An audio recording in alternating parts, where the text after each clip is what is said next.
Hey, Destiny Church. As we've talked about this week, when we come looking at the last week of Jesus, we're confronted by some troubling realities. And we find this in Luke chapter 22.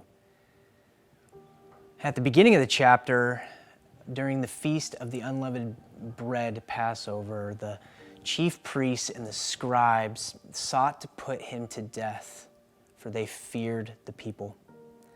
And again, we've talked about this week and how we've previously thought about the story that the crowds turned against Jesus doesn't bear up with the internal evidence of the Gospels.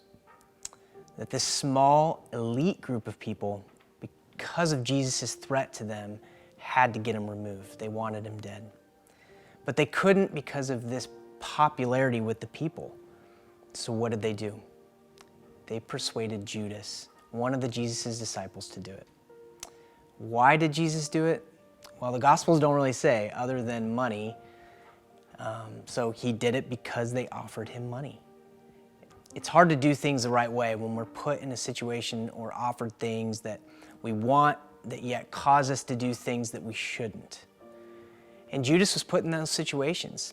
That's what he was in. And I think that the thing for me, though, is that as we look and we read the text carefully about Jesus' last week, is that we should come to a deeper appreciation of nuances that we find in the Gospels.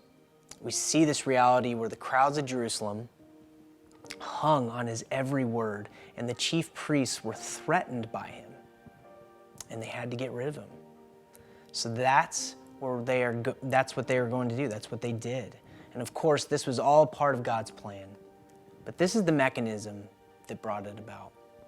And so I hope that this week, as we've read through the last week of Jesus, that you've gained a fresh perspective for yourselves.